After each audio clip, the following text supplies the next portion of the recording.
Amen. Gloire soit rendue au Seigneur. Nous allons suivre la parole et nous allons prier selon ce que nous avons suivi. Nous allons prendre le temps de prier aujourd'hui. Parce que chaque personne a besoin dans sa vie de faire quelque chose, mais des fois, il n'a pas la façon de faire la chose qu'il voudrait faire. Parce que dans la vie, nous ne savons pas tout.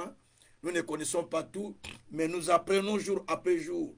Comme je venais d'enseigner les étudiants de IBTR que j'ai donné cours aujourd'hui à 13h, je leur disais, quand j'enseignais, je leur ai dit que nous ne savons pas tout faire, mais nous apprenons jour après jour. Donc nous devons devenir des étudiants éternels, les gens qui apprennent à tout moment. Si vous arrêtez d'apprendre, c'est que vous sentez que vous êtes déjà suffisant. Même si la chose, vous l'avez déjà appris, mais il est important pour vous de l'apprendre encore davantage, parce que ça va vous aider à aller plus loin, ce que j'expliquais aujourd'hui. Donc, c'était très bien. Peut-être j'enseignais sur les disciples-là, mais c'était très bien. J'enseignais à IBTR, une école qui est en Allemagne, mais les étudiants sont beaucoup plus en France. Que Dieu soit loué. En France et puis au Canada. Il y avait beaucoup de monde quand même. Que Dieu soit loué. Mais ici, aujourd'hui, comme j'avais lancé dans des affiches, que tous les samedis soirs, tous les lundis et les mercredis, nous nous plongeons vraiment à prier selon l'enseignement de la vision. Je veux que pendant cette période, celui qui a reçu une vision, celui qui a vu un rêve, celui qui a eu une promesse, celui qui a eu une prophétie, ou une parole audible, ou une parole prophétique, ma prière est que, comme a prié Habakkuk, que Dieu l'accomplisse au cours de cette année.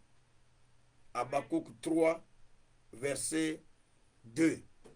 Je prie le Seigneur qu'il accomplisse cela au cours de cette année.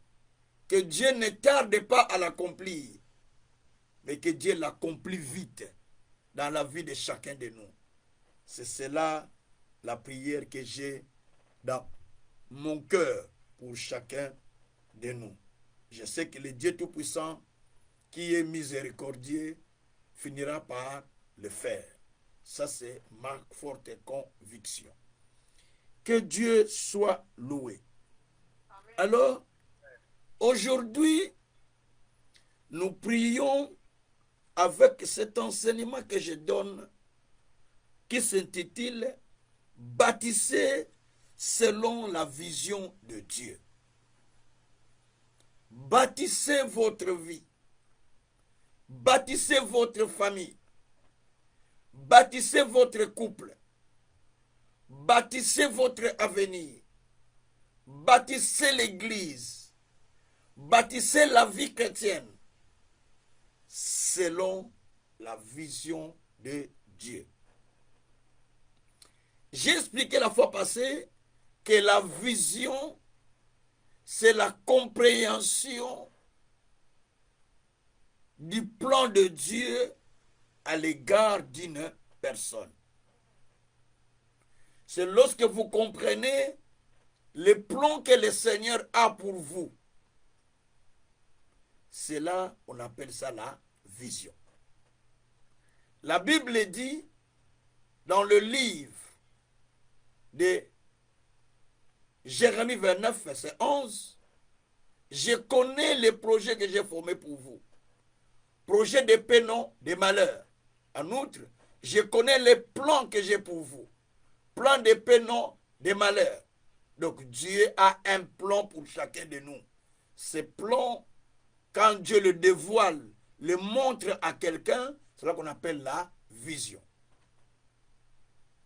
La Bible nous dit aussi dans Proverbe 29, verset 18, « Un peuple sans vision est un peuple sans frein.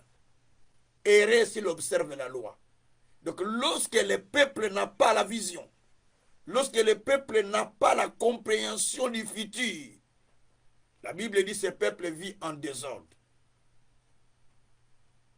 parce qu'il n'a pas la compréhension du futur. Il y a aussi beaucoup de personnes qui ne sont pas instruisables, qui ne sont pas corrigeables, qui ne sont pas redressables, qui ne sont pas orientables, parce que simplement ils sont carrés. Et c'est un danger pour la vie et pour la vie chrétienne, pour la vie terrestre et pour la vie spirituelle. Un danger. Tu ne dois pas te limiter dans ce que tu connais. Ce que j'ai enseigné aujourd'hui là-bas, avec des pasteurs qui posaient beaucoup de questions, j'ai dit, si vous voulez vous limiter dans ce que vous aviez connu, vous n'allez pas avancer. On vient apprendre à l'église, à l'école, ainsi de suite, pour avancer. Si vous allez dans une école pour apprendre, je ne parle pas de l'école biblique, école ordinaire comme les enfants y vont, si vous dites, je connais, le professeur va dire, bon, monsieur, mademoiselle, toi tu connais déjà trop, va là-bas à côté, ta place n'est pas ici. Parce que tu connais déjà. Donc on y va pour apprendre. On y va pour découvrir. On y va pour recevoir de nouvelles choses que vous ne connaissez pas. Réjouissez-vous de connaître, d'apprendre de nouvelles choses que vous ne connaissez pas. Et ça va vous aider. Ça va vous amener plus loin. Gloire soit rendue au Seigneur. Bâtissez selon la vision de Dieu. Vous pouvez bâtir la vie selon votre propre modèle ou selon ce que vous voyez chez les autres. Parce que les autres ont fait et vous aussi vous faites la même chose. C'est très dangereux. On ne bâtit pas la vie parce que les autres ont fait ça, moi je veux faire. Parce que les autres ont eu ça, moi je vais avoir la même chose. La Bible appelle ça la jalousie. La Bible dit qu'elle ne convoite pas ce que l'autre a. Donc, même la Bible empêche que nous puissions proverbe m'échappe, les versets m'échappent. Mais il parle de ça, il dit de ne pas convoiter les friandises de l'autre. Ou de ne pas convoiter ce que quelqu'un d'autre a. Donc ça devient une convoitise. Ça dit, rentre dans le péché sans le savoir. Tu ne peux pas vivre dans la convoitise au risque d'aller de t'endetter, d'aller faire des choses. J'ai béni Dieu hier. Comme je suis beaucoup la radio, je suivais l'émission que Livia a fait. Livia dit qu'elle a grandi dans la vie familiale jusqu'à vers l'âge de 30 ans. Elle était toujours chez sa mère. Il dit, je ne voyais pas l'importance d'aller trouver une maison ou d'aller trouver un appartement alors que je vis encore chez ma maman. Il dit, j'ai commencé à travailler déjà 4 ans, mais j'étais toujours chez ma maman. Pourquoi? Parce que je voulais d'abord me rassurer de ma vie, orienter ma vie. Il dit, c'est dans les trentaines que j'ai quitté chez ma mère pour aller maintenant chez moi. Il dit, pourquoi? Parce que ma mère me disait, tu ne peux pas aller dépenser l'argent inutilement. Ce n'est pas parce que les autres ont ça que toi tu dois avoir ça. C'est que les autres ont ça, toi tu dois avoir ça. Elle dit, les amis qui étaient avec lui, il a vu la plupart, il voit, il s'endette une voiture luxe. L'autre voit une voiture luxe. Il dit, mais moi j'aime la même voiture que j'ai utilisée pendant plusieurs jours, j'ai roulé avec. On me dit, mais change, mais aussi longtemps que ça roule, ça m'amène partout. Je rentre sur Bruxelles pour venir au travail, tout. Donc ça ne me dérange pas pour moi. J'ai dit, oh, c'est rare de trouver les Mindele comme ça. Hein. Mais c'est une jeune femme, non? C'est rare. Elle est journaliste, elle est trop populaire. J'ai dit, ça, c'est bien ça. Donc, j'ai compris qu'il y a des gens aussi qui réfléchissent comme ça. Il dit, c'est du gaspillage. Il dit, c'est comme tu as un téléphone, parce qu'un nouveau modèle sort. Il dit, j'ai des amis, quand un nouveau modèle de téléphone sort, tous ils courent pas chez le nouveau modèle. Mais il a déjà l'autre qui n'a pas encore été abîmé, qui est encore bon. Mais il laisse ça pour acheter un autre. C'est du gaspillage. Tout ça, c'est bâtir selon ce que tu vois et dehors. Parce que tu es en train de bâtir parce que tu vois des choses dehors, tu bâtis. Mais tu te crées des problèmes là où il n'y a pas de problème. Gloire soit rendue au Seigneur. C'est pourquoi nous lisons un verset dans 1 Samuel chapitre 8, verset 4 à 8.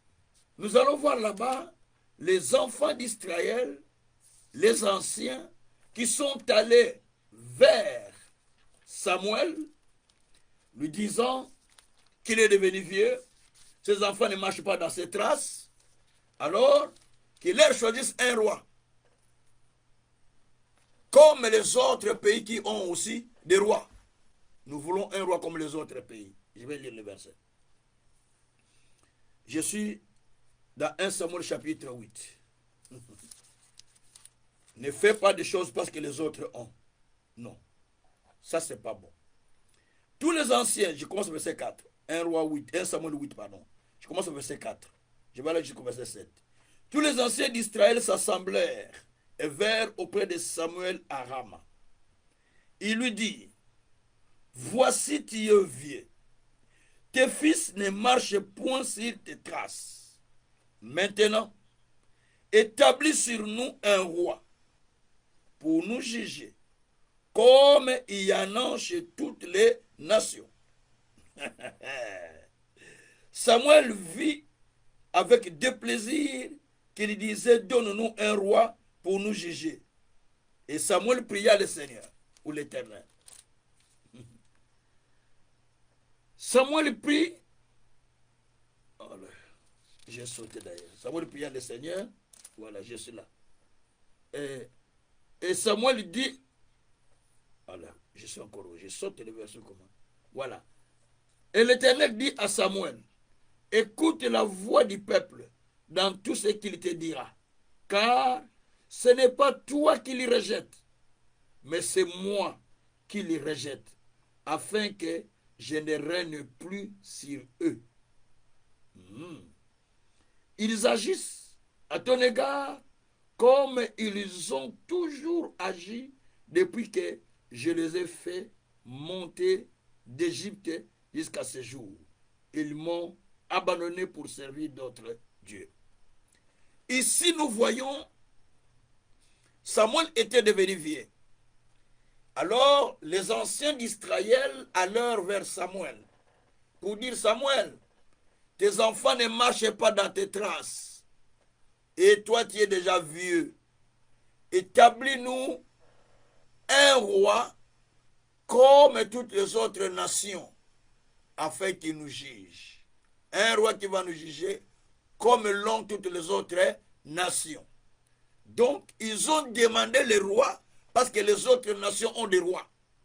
Établis-nous un roi comme d'autres nations aussi ont des rois, afin qu'il nous juge. Et Samuel a vu ça avec déplaisir. Et il pria le Seigneur qui nous dit, Samuel ne refuse pas ce qu'ils ont demandé. Écoutez leur voix, faites ce qu'ils ont dit. Ce n'est pas toi qu'ils ont rejeté, mais c'est moi, Dieu, qui t'ai établi, qu'ils ont rejeté. Parce que c'est moi qui t'ai établi prophète. Donc ils n'ont pas rejeté. Ils ne t'ont pas rejeté toi, mais c'est moi qu'ils ont rejeté. Attention. Dieu n'a pas dit, c'est toi qui les ont rejetés. Ils ont dit, c'est moi Dieu qui les ont rejetés. Ce n'est pas toi, mais c'est moi Dieu qui les ont rejetés. Parce que c'est moi qui ai mis cet ordre que tu sois prophète devant eux. Mais ils t'ont rejeté. Donc c'est moi qui les ont rejetés. Il dit, ils ont toujours agi de cette manière. Mais comme ils t'ont rejeté, donc c'est moi qui les ont rejetés. Alors moi, je ne régnerai plus sur eux. Écoutez-moi bien. Il y a un enseignement dans ça. Le premier petit enseignement qu'on peut trouver là, on ne peut pas demander quelque chose parce que les autres ont. Non. On ne peut pas solliciter à bâtir une vie selon le modèle que tu es en train de voir à côté. Non. Non. Non. Comme on dit à l'ingala, non. Ne bâtis pas ta vie en voyant les autres. Non, non, non, non, non, non, non. Bâtis ta vie comme tu le sens, comme Dieu te le dit. Ici, ils ont bâti selon le modèle qu'ils ont vu à côté. Ce n'est pas selon le modèle que Dieu avait dit. Dieu n'avait pas dit que je vais vous donner un roi. Mais Samuel était là comme le juge et comme le prophète. Mais là, on l'établit quelqu'un d'autre à la place. Or, la Bible dit que les yeux des serviteurs sont tournés vers les maîtres. Celle de la maîtresse, celle des servantes vers la maîtresse. Pour Psaume 123, verset 2 à 3. Donc, les regards des serviteurs doivent être tournés vers le maître, vers celui qui est établi devant eux, qui leur donne le modèle qu'ils doivent suivre. Si vous avez l'habitude de regarder dehors, donc vous allez voir Betsheba. Je sais ce que je veux dire. Vous allez voir Betsheba qui va attirer le cœur, votre cœur, vers elle, mais qui va amener la malédiction dans la maison de David. J'explique. David était dans sa maison. Il était sur son étage. Il regardait par la fenêtre à côté. Il a vu la femme d'Iri, Betsheba, qui se lavait. Ses regards sont allés vers Betsheba, alors qu'ils avaient des femmes à la maison. Je ne dis pas une femme, il avait des femmes. Il en avait déjà deux à l'époque. Il avait déjà des femmes à la maison. Donc, il va prendre la femme de son serviteur pour sortir avec. Mais après cette femme-là, Dieu a parlé. Maintenant, nous allons voir ça dans 1 Samuel 12, à partir du verset 9 jusqu'au verset 12. Dieu a dit, parce que tu as fait cela. Il a parlé au travers de Nathan, prophète Nathan. Parce que tu as fait cela, il parle à David. Parce que tu as fait cela, l'épée ne quittera pas ta maison. L'épée ne quittera pas ta maison. Ça, c'est un. Deuxièmement, je prendrai tes femmes, je les donnerai à un autre homme, en Ovide. La Bible est claire, hein, je ne marche pas ce que dit la Bible. Hein. La Bible dit qu'au vide de tout le monde, il couchera avec tes femmes. Donc, Dieu dit cela ouvertement. Mais tout cela pourquoi? Parce que David a regardé dehors, et en regardant dehors, il a convoité Betsheba. S'il avait regardé les femmes qui étaient à la maison avec lui, s'il avait regardé ces femmes qu'il avait, Abigail, les autres, tous les autres, je ne pense pas qu'il allait regarder, qu'il allait voir Betsheba pour l'attirer. Mais pour ce qu'il a regardé dehors, ça l'a amené dans la malédiction. Je voulais donner une leçon là. Plus que vous regardez au dehors, l'autre Aïssa, mon cousin Aïssa, mon frère Aïssa, l'autre Aïssa, ça va vous amener dans la malédiction parce que vous allez vous remplir de la convoitise alors que Dieu ne vous voit pas dans ça, mais vous allez développer la convoitise qui va attirer la colère de Dieu sur votre propre vie. Aux autres, on a négligé. Demande à ton voisin comment tu es en train de bâtir en regardant les autres. Comment tu es en train de bâtir en regardant celui qui est à côté. Comment tu es en train de bâtir en regardant des collègues. Comment tu es en train de bâtir en regardant ceux d'autres qui avancent. Non. La vie, on la bâtit seule. On ne regarde pas gauche, droite. Dieu nous a dit dans Joël 2, versets 7 à 8, qu'il y aura un peuple puissant qui court. Chacun garde son rang. Personne ne rentre dans les rangs de l'autre. Chacun garde son rang. Ne rentre pas sur les rangs de l'autre. Garde ton rang. Même dans les ministères, c'est le problème qu'on a. On veut regarder sur les rangs de l'autre. On veut regarder l'autre. Non, non, non, non, non. Demeure sur les rangs que Dieu t'a fixés. Sinon, tu vas diminuer ta longévité. Tu vas créer des problèmes. Parce que tu n'es pas dans la lignée que Dieu t'a placée. C'est là qu'il y a des grands problèmes. Dieu soit loué. Alors, bien-aimé, pour bâtir la vie, il y a un modèle que Dieu donne. Exode chapitre 25. Oh Jésus. Verset 9. Exode chapitre 25, verset 9. Là, on va apprendre Dieu qui a parlé à Moïse de bâtir le tabernacle, c'est le modèle qui le montre. Voilà. Je vais lire les versets. Vous ferez le tabernacle et tous ses ustensiles d'après les modèles que je vais te montrer. Tu vas faire le tabernacle, tu vas bâtir le tabernacle avec tous les ustensiles selon les modèles que je vais te montrer. Donc, tu ne vas pas bâtir comme toi tu penses, mais tu vas bâtir selon les modèles que moi, Dieu, je te montre. Cela veut dire, Tu vas faire aussi la vie, tu vas bâtir la vie, tu vas bâtir le couple, tu vas bâtir ta famille, tu vas bâtir, je ne sais pas ce que tu veux faire ou tu veux bâtir, mais bâtis-les selon le modèle que Dieu te montre. Tu bâtis selon le modèle que Dieu te montre. Il y a les gens aujourd'hui qui nous ont quittés vite, avant même le temps de Dieu, parce qu'ils ont voulu bâtir selon le modèle qu'ils ont vu chez les autres.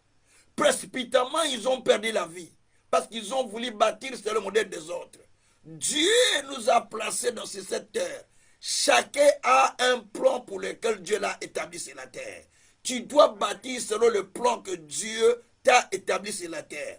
Tu dois bâtir selon l'histoire que Dieu a écrite dans ton livre. Tu ne peux pas aller au-delà, mais tu dois demeurer dans ce que Dieu t'a tracé. Pourquoi l'apôtre Paul a dit que nous n'avons pas voulu aller au-delà de nos limites. Nous avons des limites dans la vie. Il ne faut pas aller au-delà des limites qui t'ont été imposées par le Seigneur. Merci Seigneur Jésus. Donc on dit, tu vas bâtir selon le modèle. Donc tu ne peux pas bâtir selon toi-même la vie, mais tu la bâtis selon le modèle. Tu ne peux pas bâtir l'église selon toi-même, mais tu dois bâtir l'église selon le modèle qu'on a montré. Je l'ai dit souvent, mais passé, j'ai dit, votre grande erreur, vous voulez bâtir selon vous-même. Mais moi, il y a un modèle que Dieu m'a montré. Vous êtes dans ma vision. Baptisez selon le modèle que Dieu m'a montré. Vous allez voir que vous vivrez le même miracle que Papa Kazé. Comment Papa Kazé, Dieu l'utilise pour seulement vivre des miracles, vous, Dieu ne vous l'utilise pas. Vous prêchez la parole comme l'histoire. Sans miracle, sans quoi? Comment ça? Moi, je presse à partir de la maison. Les gens sont guéris de loin, des témoignages par-ci par-là qui viennent, des guérisons, des bénédictions, les gens qui enfantent, les gens qui sont guéris de cancer. Mais je ne suis pas à l'église, je suis à la maison. Mais vous, vous êtes à l'église. Il n'y a rien. Pourquoi? Parce que vous ne baptisez pas selon le modèle que Dieu a montré à son leader, à son serviteur. Si vous baptisez selon le modèle que Dieu m'a montré, vous allez vivre la même chose. Sans faute. La même chose. Pendant que je donne, faites ça, faites ça, faites ça, faites ça, faites ça. Vous faites ce que vous pensez. Mais vous n'allez pas voir Dieu. Vous allez vous contenter, il y a 50 personnes qui sont venues aujourd'hui, 60 aujourd'hui, mais vous ne vivez pas ce qui a été dit par Dieu. Dieu a dit, vous serez grands, toi les enfants que je te donne. Et beaucoup de personnes t'attendent dans le monde. Quand tu vois 50, tu dis beaucoup de personnes. Quand tu vois ça, tu dis beaucoup de personnes. C'est ça qui te passe. Allez. Dieu a dit, tu es pour dessiner des miracles, toi les enfants que je te donne. Est-ce que tu vis le miracle là que Dieu a fait avec moi? Est-ce que tu continues à vivre ça? Mais non. Tu peux vivre cela si tu bâtis selon les modèles que Dieu a dit à son serviteur. Je dois m'étonner que c'est le même Dieu que nous prions, c'est la même vision, que toi tu as une autre dimension, moi j'ai une autre dimension. Non. Tu dois vivre la même dimension que Dieu fait avec moi. Parce que l'huile commence par la tête d'Aaron. Ça descend sur les barbes et ça part sur le corps, sur les vêtements. Psaume 133, verset 1 à 3. L'huile commence par la tête. Ça descend sur les barbes. La tête c'est Aaron. Les barbes sur la tête de Aaron. Ça descend sur les barbes. Et ça descend sur les vêtements d'Aaron. Veut dire, ça commence sur les responsables. Dieu répand l'huile sur la tête des leaders. Ça passe par les serviteurs. Et ça passe par l'église.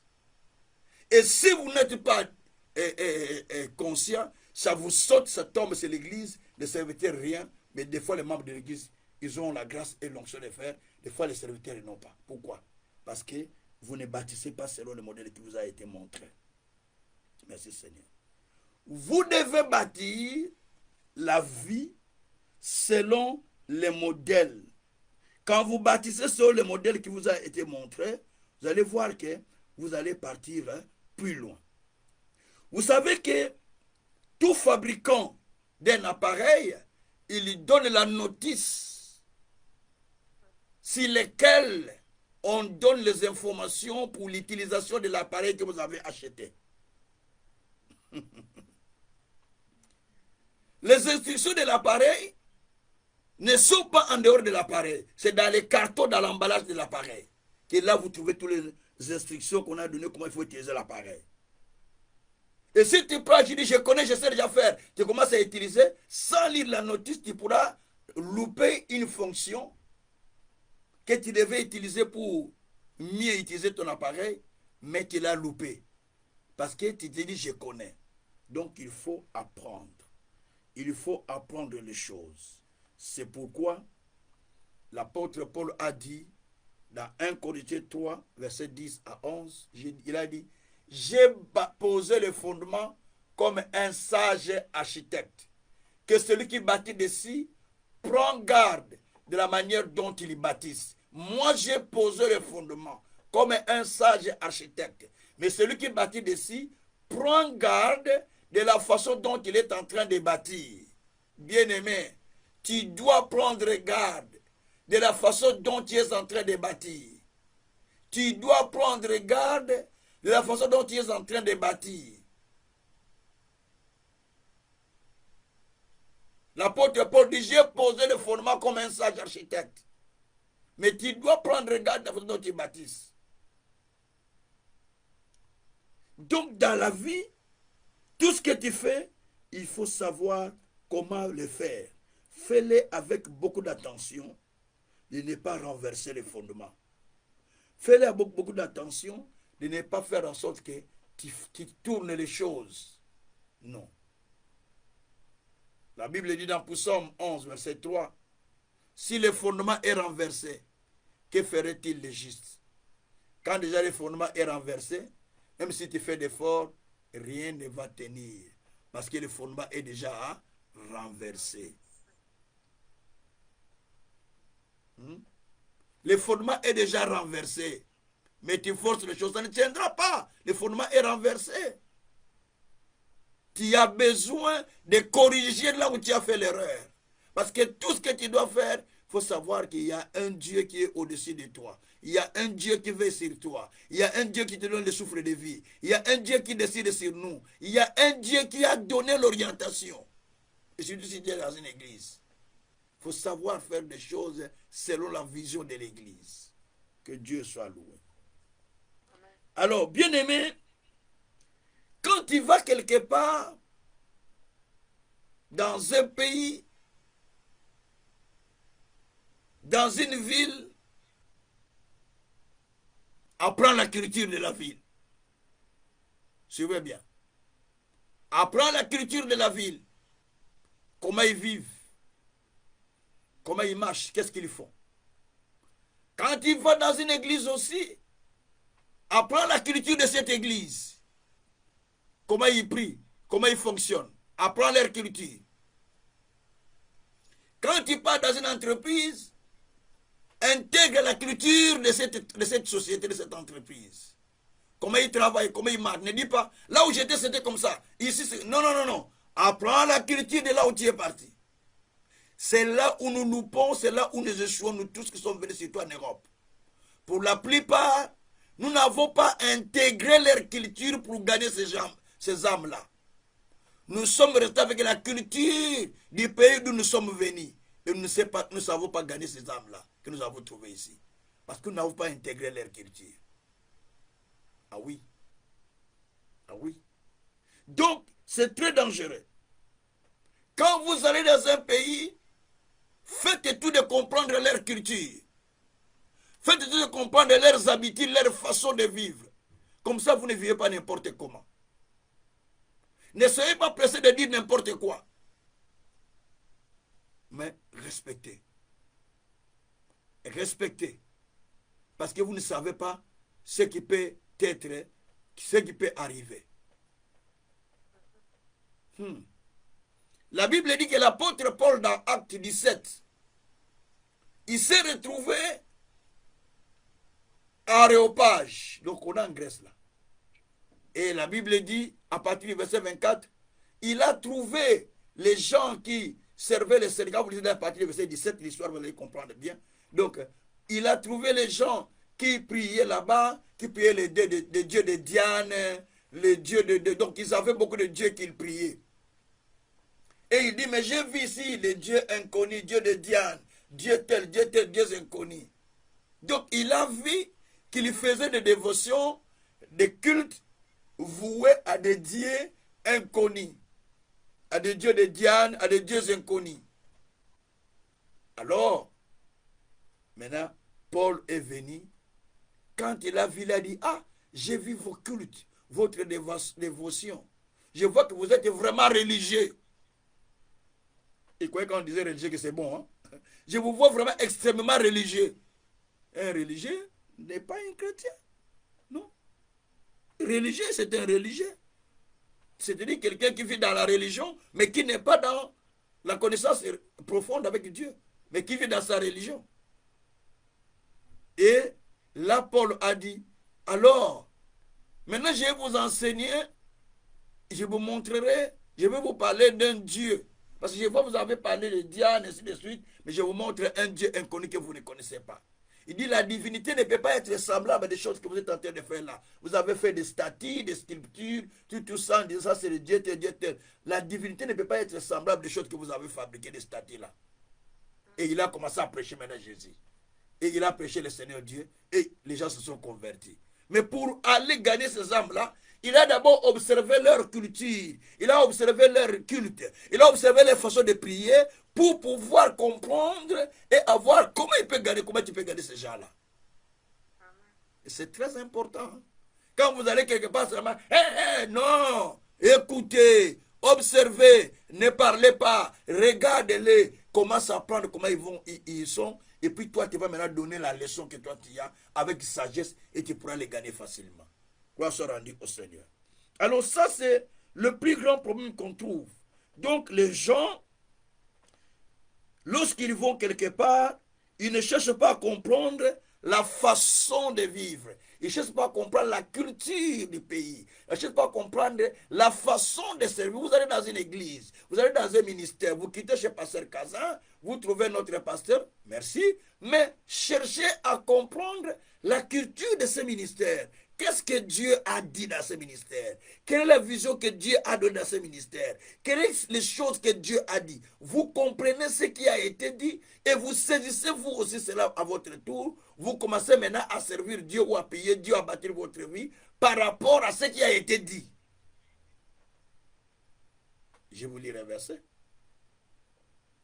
Allons dans 2 Rois, chapitre 17. Deuxième Roi, chapitre 17. Verset 19. Non, verset 24 à 29.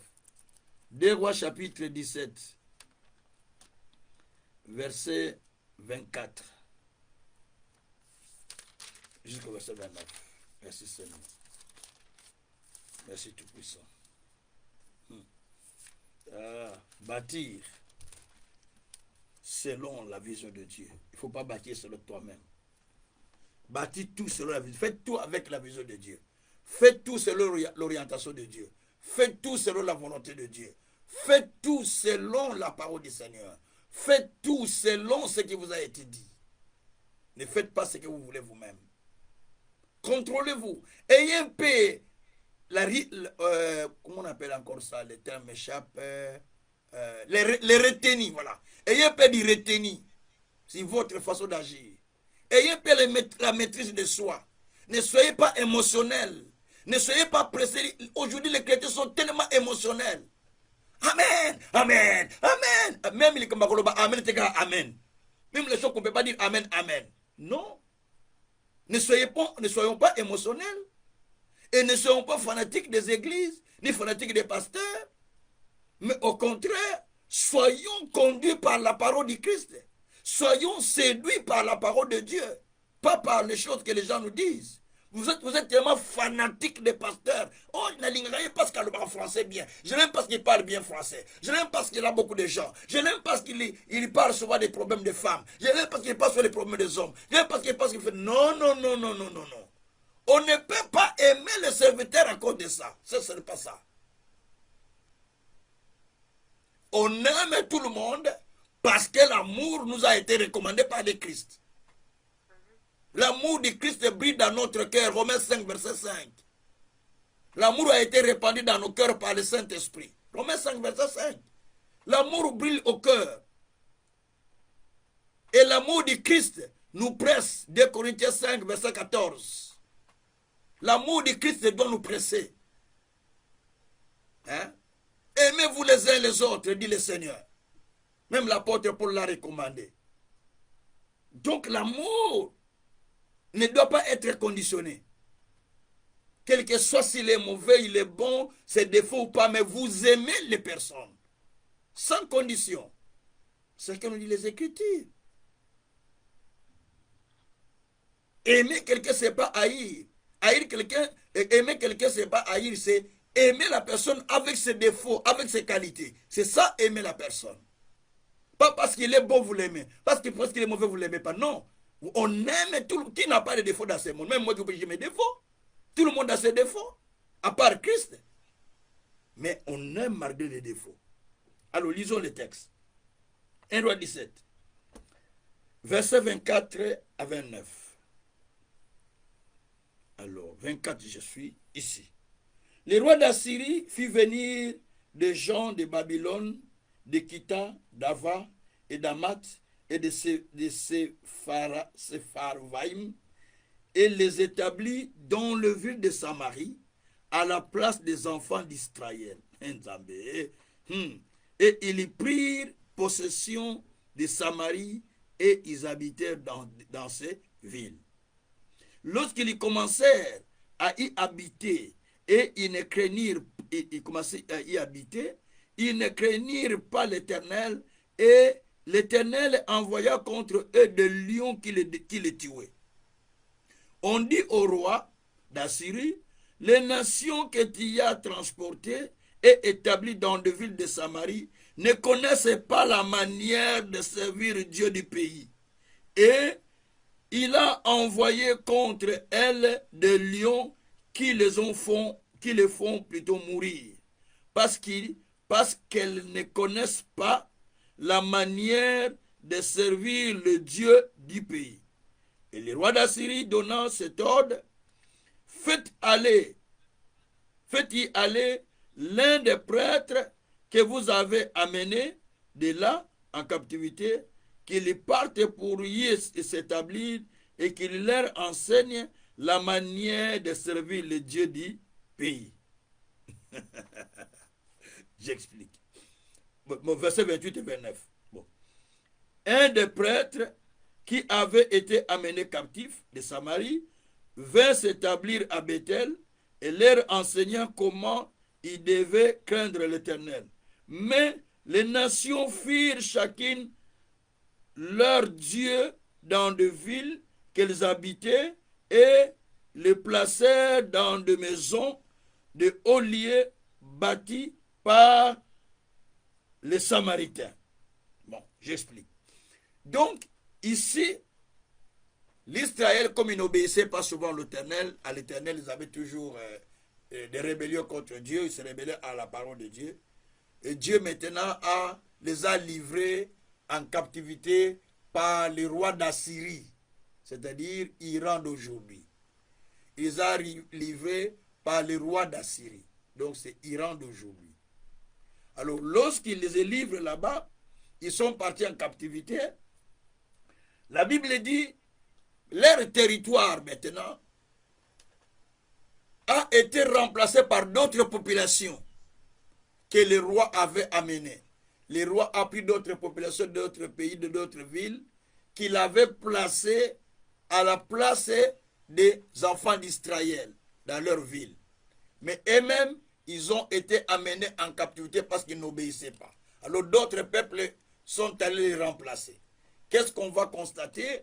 Maintenant, on va voir que lorsqu'ils sont déplacés, que d'autres personnes occupent leur terre, les gens qui ont occupé la terre, maintenant, ils prient Dieu, mais pas à la manière dont ils doivent servir Dieu dans ces pays-là. Ce sont des terres saintes. C'était Samarie, Jérusalem. Ce sont des terres saintes dans lesquelles les peuples de Dieu vivaient. Ils connaissaient le système de servir Dieu. Ils avaient des temples, ils avaient des hauts lieux. Maintenant, quand ils viennent, ils commencent maintenant à prier Dieu selon les modèles du pays d'où ils ont été déportés. Alors, qu'est-ce qui se passe? Maintenant, Dieu a envoyé des lions qui commençaient à tuer tous ces gens-là. Dieu a commencé à envoyer des lions qui les tuaient, Et les lions commençaient à tuer les gens. Et on informe au roi que non, le peuple que tu as amené là-bas, les lions sont en train de les tuer parce qu'ils ne servent pas Dieu selon la manière du pays. Donc, ils ne peuvent pas servir Dieu selon la manière du pays. Ils servent Dieu selon la manière de l'endroit où ils étaient venus, mais pas la manière du pays où ils sont allés. Alors, le Dieu de ce pays-là, maintenant, est en train de tuer tout le monde en envoyant des lions. Et là, le roi dit non, vous avez déporté comme certains prêtres qui sont partis, qui sont venus de là. Donc, prenez-les, retournez-les dans ce pays-là, à Samarie et à Jérusalem, retournez-les, qui commencent maintenant à enseigner ces gens-là comment servir le Dieu du pays. Maintenant, on a pris les prêtres qui sont partis, les prêtres étaient établis, ils ont commencé à enseigner les peuples, mais malgré ça, et ils continuent à créer des hauts lieux, tout ça. La Bible dit qu'ils continuent à servir selon la manière de là où ils étaient sortis, mais pas la manière du pays où ils étaient partis.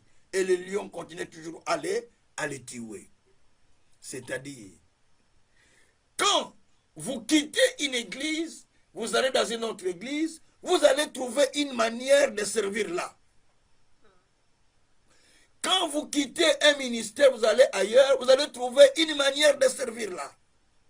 Si vous continuez avec l'ancienne manière que vous avez, donc les lions viendront vous causer du tort parce que vous n'êtes pas dans les principes qui ont été dits ou qui ont été enseignés dans ce ministère-là. C'est pourquoi les gens connaissent beaucoup de difficultés. Parce qu'ils ne sont pas, ils ne servent pas Dieu selon la manière dont Dieu voulait dans ce pays-là, mais ils servaient Dieu selon là où ils étaient sortis. Vous allez voir les gens qui disent, et pas tout est ça qui bon matin. Là où nous sommes sortis, ce n'était pas comme ça. Mais retournez là-bas. Retournez là-bas. Il y a une femme à qui j'ai reproché une fois, ça fait déjà longtemps, j'ai dit, oh, maman, dans le premier mariage où tu étais, c'était autre chose. Maintenant, tu es venu dans le deuxième mariage, parce que le premier n'a pas été saccagé, avec tes deux enfants. Maintenant, l'autre est marié. Il faut maintenant aller selon le modèle que lui veut, pas selon le modèle que tu avais là-bas. J'ai dit, ah, et c'est cassé avant. Juste après 2 enfants, encore c'est cassé. Parce qu'il voulait voir le modèle de là où il était. Non. C'est ce qui crée des problèmes aujourd'hui. Vous voulez vivre sur le modèle de là où vous étiez. Quand vous marchez avec Dieu, vous voulez bâtir quelque chose, bâtissez selon le modèle de Dieu. Bâtissez selon le modèle de Dieu, pas selon votre propre modèle. Cherchez à comprendre quel est le modèle, quelle est la volonté de Dieu. Qu'est-ce que Dieu veut que je fasse? Pourquoi je dois faire ça? Que me dit Dieu dans chaque situation de ta vie? As-tu déjà posé la question, Seigneur, qu'est-ce que tu attends de moi dans ce problème? Qu'est-ce que tu veux vraiment que je fasse? Qu'est-ce que tu attends de moi? Seigneur, il y a qu'encore, interviens Seigneur, viens Seigneur, interviens. Non. Va à un moment où tu changes la prière, tu dis, Seigneur, dis-moi ce que tu veux que je fasse. Qu'est-ce que tu veux vraiment que je fasse? L'apôtre Paul a dit ça. Que dois-je faire au Seigneur? Acte 9, verset 6. Que dois-je faire au Seigneur? Il a posé la question. Donc, aller avec Dieu en changeant de prière. Que dois-je faire, Seigneur? Au lieu de continuer à faire le modèle que toi tu veux, mais il y a un modèle que Dieu te montre. Un modèle que Dieu te révèle. C'est pourquoi j'ai intitulé Baptiser selon la vision de Dieu. Donc, il faut bâtir selon la vision que Dieu est en train de te montrer. Selon l'orientation de Dieu. Il y a les gens à qui on a dit, toi tu feras ça. Mais le jour où tu quittes dans ça, tu meurs. C'est comme le cas de Jean-Baptiste. Le modèle lui était montré. Reste là-bas dans le désert. Prêche l'évangile là-bas, Jourdain. Les gens vont commencer à y aller. Les gens allaient se faire baptiser. Et des grands et tout ça. Regarde, il va quitter les lieux où il était. Il va maintenant se préoccuper des affaires du roi Hérode. C'était son problème? Non. Hérode dit, arrêtez-moi allez couper la tête. Il est mort. La tête est coupée. Pourquoi? Parce que les modèles qu'on l'a donnés, il les laisse pour aller ailleurs. Bien-aimés, faites attention. Faites attention, même dans les églises, faites attention. Bâtissons, c'est le modèle qui nous a été demandé par Dieu. Pas aller dans le modèle que vous voulez, mais que Dieu ne veut pas. C'est pourquoi, dans des églises, il y a toujours une personne qui reçoit la parole pour l'envoyer au peuple. Ésaïe 9, verset 7. Il a donné une parole, ou il envoie une parole. Il a envoyé une parole à Jacob. Et cela est tombé sur tout Israël. Et tout le peuple en a pris connaissance. Donc, il a donné une parole à Jacob. Cela est descendu sur tout Israël. Et tout le peuple a eu connaissance de cette parole. Donc, il a donné une parole à une seule personne, à un leader. Et cela est descendu sur tout le monde. Les anciens, tous. Et chacun a pris sa part. Ils ont commencé à se servir de ça. Mais aujourd'hui, c'est le contraire. Chacun veut se faire leader. Chacun veut faire. On a pensé à Balobelinga. Moi aussi, Dieu m'a parlé. Toi, oh, Dieu parle à tout le monde, c'est bon. Mais en matière de la conduite, Dieu vous oriente. Même dans la maison que nous sommes là, si Dieu a parlé à votre femme, ou Dieu a parlé à votre mari, donc, il y a une personne à qui Dieu va annoncer pour que vous puissiez prendre la ligne de la famille. Si ça devient papa Kazin, il donne l'orientation, maman Feza donne l'orientation, les enfants sont troublés. Parce qu'ils vont suivre quelle orientation? Ils sont troublés. Papa va dire, bon Kende, allez-y. Maman va dire, non, bon Kende, vous n'allez pas partir. Ça crée les troubles dans les enfants déjà. Parce qu'il n'y a pas une orientation. Dans la vie, pour bâtir, ayez une orientation de Dieu. Alors, comment bâtir selon la vision de Dieu? Rapidement, je commence à expliquer. Comment bâtir selon la vision de Dieu? Premièrement, avant de bâtir, il faut comprendre d'abord quelle est la vision et les instructions de Dieu qu'il vous a données. Première chose. Qu'est-ce que Dieu nous a dit? Quelles sont les instructions?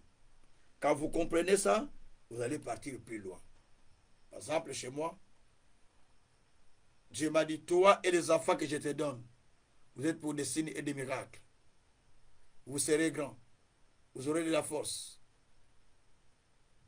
Vous serez grands. Vous réussirez. Si vous aurez du succès, si vous mettez du sérieux. Donc il y a une condition. Mettre du sérieux pour devenir grand.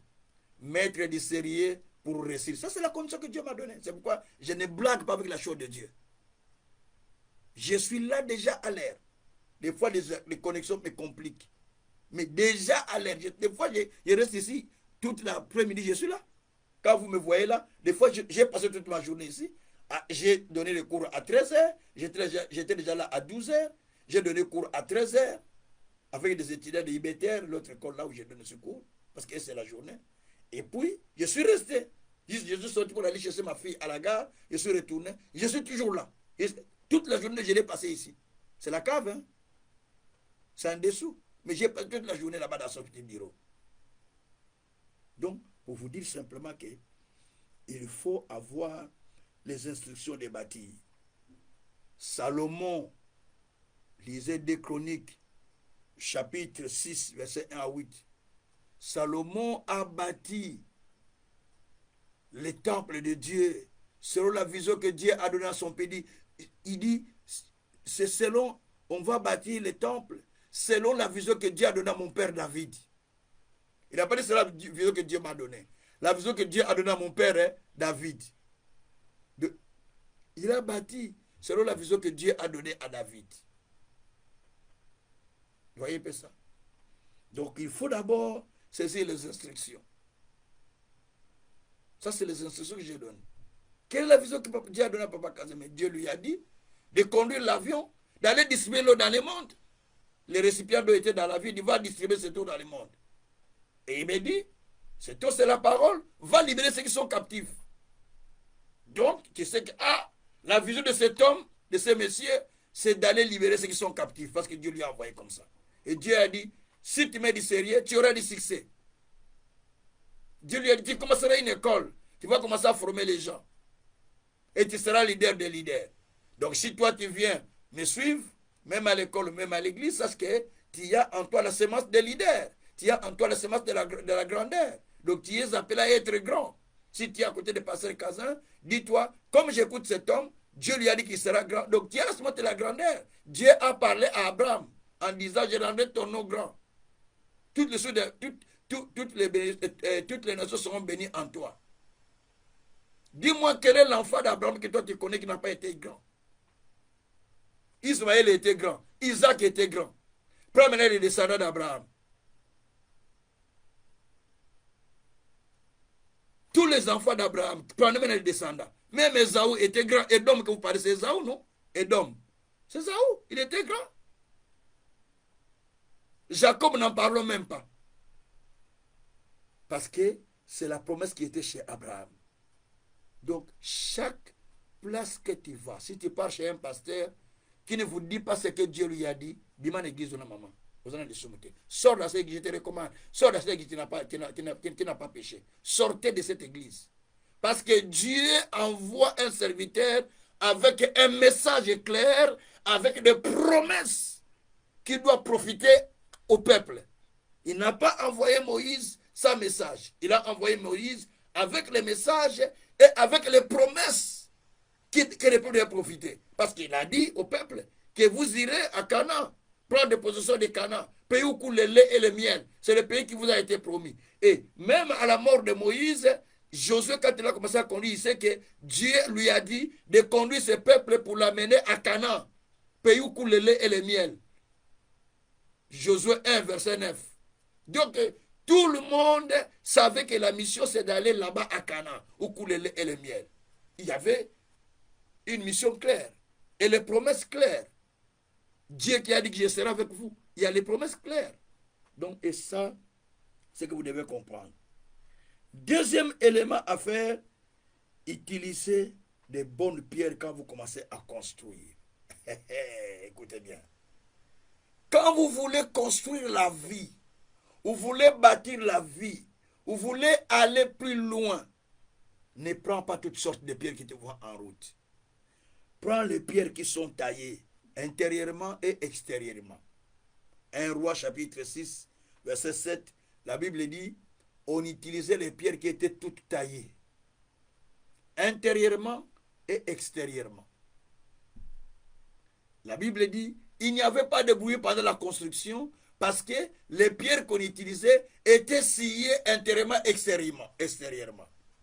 Et là, nous sommes maintenant dans 1 Roi 7, verset 9. 1 Roi 6, verset 7, 1 Roi 7, verset 9. Tous les deux versets, ça parle de la même chose. On dit qu'il n'y avait pas de bruit pendant la construction. Ni bruit de fer, ni bruit de hanche, on n'entendait pas. Parce qu'on utilisait des pierres qui étaient déjà toutes taillées. Et Nzambé, ne prends pas des pierres qui ne sont pas taillées. Ça, la condition pour pouvoir construire. Cherchez la bonne pierre qui est taillée intérieurement et extérieurement. Et saisissez les instructions que Dieu vous donne. Qu'est-ce que Dieu dit? Certaines personnes, quand vous allez chez eux, Dieu dit, nous, on ne peut pas faire ça. Nous, on ne peut pas faire ça. Parce qu'il y a des instructions que Dieu leur avait données. Tu ne peux pas faire ça. Vous savez, si vous travaillez dans la mission des frères de vérité, vous aurez peur. Hein? Je vous dis la vérité. Hein? Vous pouvez avoir peur. Parce que c'est les instructions du ministère. Où on ne touche pas la dîme. Tout est mis quelque part. Et puis, on paie les responsabilités de l'église, les besoins de l'église, et il y a les salaires du pasteur, il y a une partie qui part au siège central. Donc, le pasteur vit avec son salaire et les offrandes du prophète et les dons que les gens puissent lui accorder. Donc, c'est les instructions. Même si vous donnez la dîme comme ça au pasteur de chapitre 24, vous allez voir qu'il va prendre, il va donner ça comme mettre à l'église. Je ne peux pas manger 120. Ce n'est pas mauvais, hein? Je ne dis pas que c'est mauvais. Mais chacun a les instructions qu'il a reçues de la part de Dieu. Où il dit, moi ça, non. Moi ça, oui. Les instructions. Dans la vie, si tu n'as pas des instructions, tu vas mourir vite. Surtout la vie ministérielle, il y a toujours des instructions que Dieu nous donne. Alors retenez les instructions de Dieu pour que vous puissiez partir plus loin avec le Seigneur. Et ma prière aujourd'hui, que vous puissiez comprendre qu'il y a des instructions qui vous ont été données. Le reste, je laisse. On va expliquer ça le lundi et le jeudi. Je vais continuer avec la partie là. Je vais expliquer d'autres instructions. Mais aujourd'hui, je vous dis simplement que utilisez toutes les pierres qui sont taillées. Vous voulez vous engager dans une affaire avec les gens, ne prends pas avec n'importe qui. Ne prends pas n'importe qui. Utilise les pierres qui sont déjà taillées. Vous voulez, il va te poser des problèmes. Des problèmes, des murmures, des bruits, ainsi de suite, parce qu'il est à tes idées. Alors qu'il y a les instructions qui ont été données. Moi, j'attends un jour voir un enfant qui me dit, papa, dis-moi un peu les instructions que Dieu t'a données pour nous, ou bien pour moi. Donnez-moi ces instructions, papa, j'en ai besoin. Il y a de certains qui me le disent. Je leur parle. Mais il y a beaucoup qui ne me le disent pas. Je dis, ah, donc ils sont suffisants. Et bien quand toi tu me le dis pas pour moi, je dis, il est suffisant, je ne peux rien faire. Même pour prier, des fois, ça devient lourd. Parce que toi, tu as déjà des instructions que tu connais. Or, nous ne connaissons pas.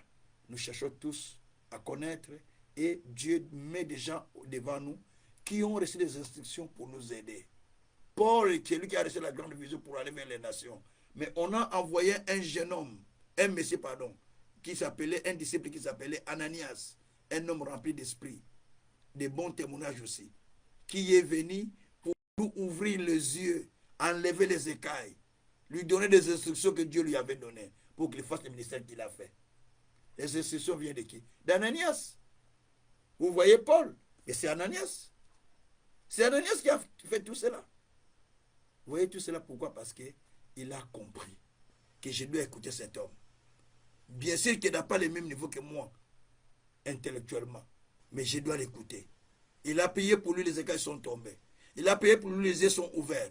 Il a prié pour lui, il a baptisé. Il a donné des conseils. Il a montré les visions qu'il devait faire dans le ministère. Il est parti.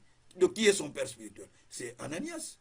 C'est lui qui l'a ouvert les yeux. C'est lui qui l'a prié, qui a prié pour lui. C'est lui qui l'a baptisé. Alors vous voulez qu'il soit qui? C'est son père spirituel. Vous voyez un peu ça? C'est ça la vie. Alors nous voulons prier. Combien de fois avez-vous bâti, mais vous échouez? Combien de fois avez-vous voulu bâtir quelque chose, mais ça ne tient pas? Parce que vous voulez bâtir de votre manière. Vous ne bâtissez pas avec Dieu. Maintenant, aujourd'hui, prie le Seigneur. Seigneur, je veux que tout ce que je ferai, que je le bâtisse avec toi. Moi-même, non. Mais je veux le bâtir selon les instructions que tu m'as données aujourd'hui. Selon la vision que tu as donnée à ton serviteur. Mais Dieu m'a dit que toi, les enfants qui t'écoutent, vous serez grands, non? Vous m'écoutez, vous serez grands. Vous êtes pour dessiner pour des miracles, c'est ce que Dieu m'a dit. Dites au Seigneur, je veux expérimenter ce qu'il a dit, que tu as dit à ton serviteur. Moi, je vais construire ma vie. Moi, je veux faire ça. Mais je veux, Seigneur, que tu te souviennes de ce que toi tu as dit. Parce que Dieu se souvient des paroles qu'il a dit à ses serviteurs. C'est ce qu'il dit la parole. Il se souvient des paroles qu'il a dit à ses serviteurs. J'enseignais aujourd'hui, j'ai dit, frère, si vous ne voulez pas quoi, je sais que vous êtes des pasteurs tous, des docteurs, des enseignants. Tu sais comment je peux bâtir mon Seigneur? Oh Dieu souverain. Viens Seigneur, que tu m'aides papa, que tu m'aides Seigneur, que tu m'aides Seigneur à bâtir, que tu m'aides Seigneur à bâtir. Moi-même je ne peux pas faire, moi-même je ne sais pas Seigneur, mais aide-moi Seigneur à bâtir, aide-moi Seigneur à bâtir. Oh Dieu, je veux que tu bâtisses avec moi papa, que tu bâtisses avec moi Seigneur. Moi-même je ne sais pas bâtir papa, je ne sais pas bâtir papa, je ne sais pas bâtir papa, mais aide-moi papa. Aide-moi, Seigneur, aide-moi, Seigneur, à bâtir, mon Dieu, mon roi. Oh, le Tout-Puissant, tu m'aides à bâtir, papa. Tu m'aides à bâtir, mon Dieu. Tu m'aides à bâtir, mon Créateur du ciel de la terre. Aide-moi, Seigneur, à bâtir, mon Dieu, mon véritable Dieu. Papa, si toi, tu ne m'aides pas, comment je peux bâtir? Comment je peux bâtir, papa? Comment je peux bâtir, papa? Comment je peux bâtir, Seigneur? Comment je peux bâtir, Seigneur? Oh, mon Dieu. Oh, mon roi. Je n'ai personne, papa. Je n'ai personne, papa, avec qui je peux bâtir, Père éternel. Mais je vais bâtir avec toi, Seigneur. Je veux bâtir avec toi, Seigneur. Je veux bâtir avec toi, Seigneur. Aide-moi, Père. Aide-moi, Père, à bâtir avec toi. Aide-moi, Père, à bâtir avec toi. Aide-moi, Père, à bâtir avec toi. Aide-moi, Père, à bâtir avec toi. Aide-moi, Père, à bâtir avec toi. Et Yabraka Shatayama. Resa Katare Daroka. Ikarabare Ikashatayama. Et Santaria Braka Santarama. Eh Jésus, moi-même je ne sais pas bâtir. Je ne sais pas bâtir. Je ne sais pas bâtir. Mais aide-moi, Père, à bâtir avec toi. Aide-moi à bâtir avec toi, Papa. Toi qui as dit si l'Éternel ne bâtit pas celui qui bâtit, bâtit en vain. Je vais bâtir selon ta vision. Je vais bâtir selon ton modèle. Je vais bâtir selon ton modèle. Pas selon ce que je vois au dehors. Pas selon ce que je vois au dehors, Papa. Mais je vais bâtir selon ton modèle, Papa. Selon ton modèle, Papa. Selon ton modèle, Seigneur. Aide-moi, Jésus. Aide-moi, Jésus, à bâtir, Papa, selon le modèle de Dieu. Selon le modèle de Dieu. Oh Yahweh, je viens à toi, mon Père. Je viens à toi, mon roi. Je viens à toi, mon Seigneur. Je viens à toi, mon véritable Dieu. Je vais, Seigneur de gloire, bâtir avec toi. Je vais, Seigneur de gloire, bâtir avec toi. Bâtir selon le modèle. Bâtir selon le modèle. Bâtir selon le modèle. Bâtir selon le modèle. Selon le modèle que toi tu m'as donné. Selon le modèle que toi tu m'as montré. Selon le modèle que toi tu m'as révélé. Selon le modèle que toi tu m'as montré. Seigneur, je viens à toi. Seigneur, je viens à toi. Seigneur, je viens à toi. Seigneur, je viens à toi. Seigneur, je viens à toi. Seigneur, je viens à toi. Aide-moi. Aide-moi. Aide-moi. Aide-moi, Papa. Aide-moi, Papa. Aide-moi, Papa. Aide-moi, Papa, à bâtir selon les modèles que toi tu as voulu. C'est le Tout-Puissant. Na kombo na Yesu. Merci, mon Dieu, mon roi. Au nom de Jésus-Christ. Gloire et louange à toi, notre Seigneur, Jésus-Christ. Merci, Seigneur. Alléluia. Tout-Puissant, nous te bénissons pour ce moment. Nous avions été car ta parole, elle est 7 fois épirée de ta parole. Amen. Seigneur, ta parole est épirée. Nous ne voulons pas, Seigneur, la contredire, nous opposer à la parole. Toi, tu es Dieu, nous ne sommes que des simples souffles. Éternel Dieu, protège-nous, garde-nous, éloigne-nous du danger du mal. Enlève de nous, Seigneur, la maladie. Enlève de nous, Seigneur, des complications. Mets-les loin de nous, car toi, tu as dit, vous servirez l'Éternel. Il va éloigner la maladie du milieu de vous. Seigneur Dieu, donne-nous la santé, Seigneur. Accorde-nous la santé, afin que nous continuions à te servir dans la paix. Et nous témoignerons ta grandeur. Dieu souverain, toute notre vie est à toi. Dieu souverain, tout le ministère est à toi. Nos familles est à toi. Nos vies sont à toi. Seigneur, merci pour ce que tu as fait. Que tu sois loué, que tu sois glorifié infiniment. Dans les siècles des siècles. Au nom de Jésus, nous avons ainsi prié, nous disons Amen. Que Dieu vous bénisse. Que Dieu vous bénisse. Qu'il vous bénisse encore grandement, grandement. Et les rendez-vous, ça sera lundi pour un autre moment de prière. Cette fois-ci, nous allons consacrer ça beaucoup plus aussi à la prière d'intercession aussi. Et demain, je vais continuer avec les étudiants de l'école. Que Dieu vous bénisse. Merci beaucoup. Soyez bénis, soyez bénis, soyez bénis encore infiniment. Et soyez bénis. Amen. Merci, ciao, ciao. Merci. Ciao. Merci, ciao. Soyez bénis.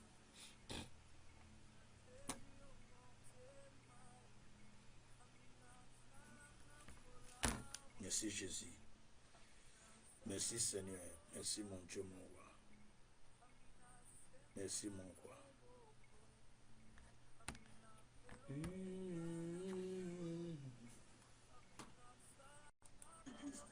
Merci Seigneur Jésus-Christ. Merci Seigneur Jésus-Christ. Amen.